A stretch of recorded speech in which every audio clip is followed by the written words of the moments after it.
Welcome, my name's Doctor Warrick Bishop. I'm a cardiologist, I'm an author and a keynote speaker.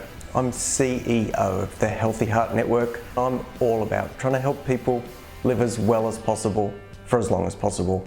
Heart disease is huge in Australia. Every 20 minutes someone suffers a heart attack. Most of these could probably have been avoided if only we knew what to do. This podcast is all about helping you understand blood pressure, weight, cholesterol for better health. If you enjoy this podcast, I would be honoured for a 5-star review. You can share it with your family and friends. It may well save someone you love.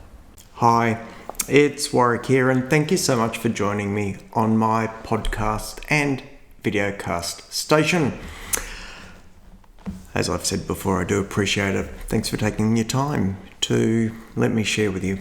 And I hope you find something today interesting, informative for yourself or someone you care for. I've been told to tell you what I'm going to tell you at the beginning, tell you what I want to tell you, and then remind you what I've told you at the end. Thank you for that feedback. So today I'm going to talk about high density lipoprotein, the so-called good guy. I'm going to talk about that and cardiovascular risk. Then I'm going to talk about vitamin D and bone health, and I've got a little surprise for you, which is a surprise for me, probably because I forgot it and was told this years ago in my medical training, but I'm going to share it with you because it is interesting. And then I'm going to talk about triglycerides. So let's start with HDL. Is HDL still the good cholesterol? Well, we've heard for years that it is labelled the good cholesterol, and high HDL is good for you, low HDL is bad for you. Well, is this always true? We do know that HDL helps remove cholesterol from the arteries and transport it back to the liver. That's called reverse cholesterol transport, and that's accurate. And studies have shown that having higher levels of HDL can be protective, but is not always protective. And what we've found, actually, as you might imagine, because the world is just not as simple as sound bites, what we've found is that some people have genetically really very high HDL cholesterol, and in fact they run an increased risk of heart disease. Well, how does that make sense? It turns out that those high HDL levels, which some people have, are not protective because the HDL is not functional. So what does that mean? You actually need HDL that not only looks good, is about the right level, but it has to do the right thing. It's not just about how much you have, it's about how well it works. And if you've got HDL that doesn't work very well and it's high, it can drive inflammation, obesity, it can be additive to things like smoking and insulin resistance, which are all problematic. On top of that, we know that you can alter your HDL's function through things like inflammation, obesity, smoking, and just really bad lifestyle choices. It is interesting that we've seen some drugs that have been developed to raise HDL, and these of their own have not shown a clear reduction in heart attack. And that's pretty important to understand. So we know some of the early risk data was looking at total cholesterol to HDL ratios, and this was a reasonably robust predictor, and that was for the vast majority of people.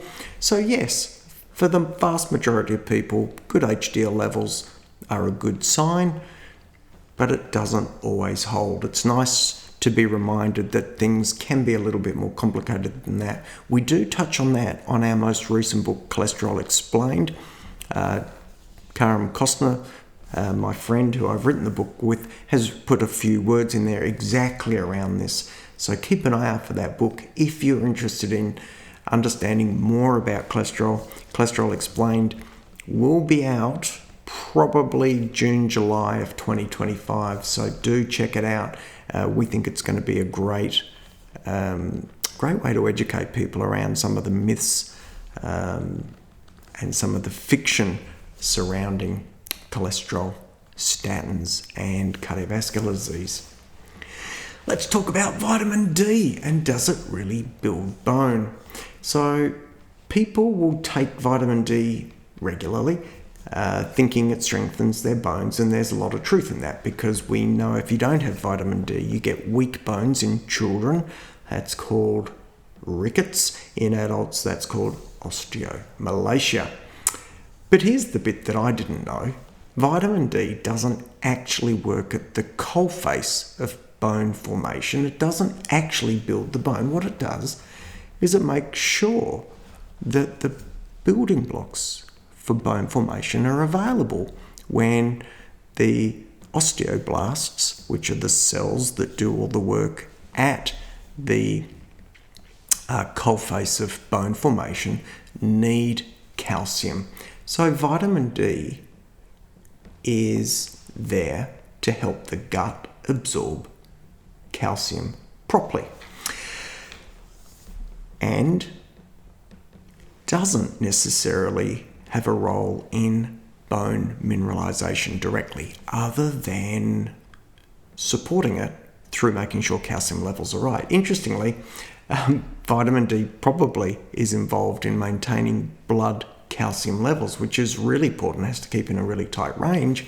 And so, ironically, vitamin D is required to make sure the calcium is there to build the bone, but vitamin D is probably involved in removing calcium from the bone to maintain calcium levels in the bloodstream if those levels have gone down. So we know that it's not that simple as well. We know that there is an interplay between vitamin D, magnesium, vitamin K2, and all these things really come together. This podcast is certainly not the forum for going into the depth of that, but vitamin D, critical for healthy bones, but not immediately involved at the coalface, but essential to make sure that calcium is absorbed from the gut and delivered to where it's needed. Don't forget the bit about vitamin D and sunlight and all those other things. Again, a little bit too much for the depth of this particular podcast today. Last thing I wanted to touch on was triglycerides. Now, I don't know if you know what they are, but they're often overlooked. They're compared to cholesterol, but they're not quite the same. They can actually tell us quite a lot. They are the most significant fat transport within the body, and get fat out to the periphery for storage and bring fat back for utilization for energy. And they go up, particularly if you consume carbohydrates. Who would have thought? So if you eat sugar, your body turns that into fat. Now, we can't immediately grab that, but think about it. If you eat sugar, which is relatively low in terms of energy density, the body turns that into fat, which is very high in energy density, so that it can store it more effectively. Because if we stored all our energy as sugar, carbohydrate, we'd be several times bigger than we are now. So we turn it into fat so that we can carry it around. Very efficient energy store is fat. The other things that push up carbohydrates, the other things that push up triglycerides are carbohydrates, which include sugar and alcohol. And the liver converts these calories into triglycerides and packages them up, which is really super neat. If your triglycerides are high, it's usually a marker of metabolic dysfunction. That sort of means that your diet's not right, you've got some insulin resistance, you may be at risk of fatty liver, you might be at risk of prediabetes. Often this is genetically driven, and often it points to poor dietary choices, poor lifestyle choices, and not a lot of exercise. If we see that sort of picture, that pre-diabetic picture, then those high triglycerides are often seen with low HDL levels. So this metabolic process can reduce HDL levels. And if you do have good functioning HDL, remember the first bit that we were talking about was HDL and its function. If you've got good functioning HDL and you push it down, you're going to reduce its benefit. Raised triglycerides is also associated with a change in the bad cholesterol particle size, the so-called LDL or bad particle, goes from a large, fluffy, less concerning particle to a small, dense particle, which we think has a greater chance of being mischievous within the arteries. High triglycerides associated with fatty liver, together with weight gain and even obesity, and raised insulin levels, which we think tie in with inflammation. So keep an eye on those triglycerides when you get your bloods done. Check with your doctor where they are. Understand that if you've been consuming alcohol, if you've been consuming carbohydrate, including sugar, they are likely to be up. So they're a little bit of a canary in the mine shaft, and they give you a clue as to metabolic wellness of that individual. Reducing carbs, reducing alcohol, and exercise can have a dramatic impact on triglycerides, and adding in an omega-3 fish oil, if required, can also do it as well. So, in summing up, again, feedback from one of you wonderful listeners, what I've told you about is HDL, the so-called good cholesterol, is good if it's good functioning cholesterol. Good functioning particles, I should make that distinction. HDL particles are helpful if they function well. Not all of them do. Be aware, so that can be a false reassurance if your HDL is high. Vitamin D, essential for healthy bones, but not actually working in the process to build bone, working to make sure that the calcium is present and that bone building is enabled. Triglycerides, an excellent canary in the mine shaft, indicating what's going on in the body. Is there metabolic upset? Is there problems in that individual? So for now, I'm going to wrap up. Do keep an eye out for Cholesterol Explained. That is either out now or will be out in the middle of 2025, somewhere around there. We do cover some of those points in a bit more detail, and if you found this interesting, you'll certainly find Cholesterol Explained interesting. It's been a pleasure writing it with Karam Costner and my co-writer Penny. We've been going back and forth. To be honest, it's been exhausting just in recent time.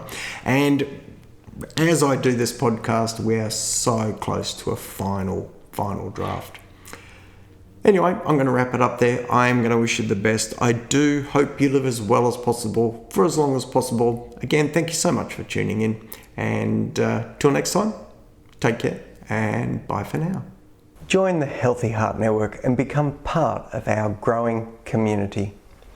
If you're interested in your heart health and risk of heart attack, then join the Healthy Heart Network for only $5 as a lifetime member. This represents $55 worth of value.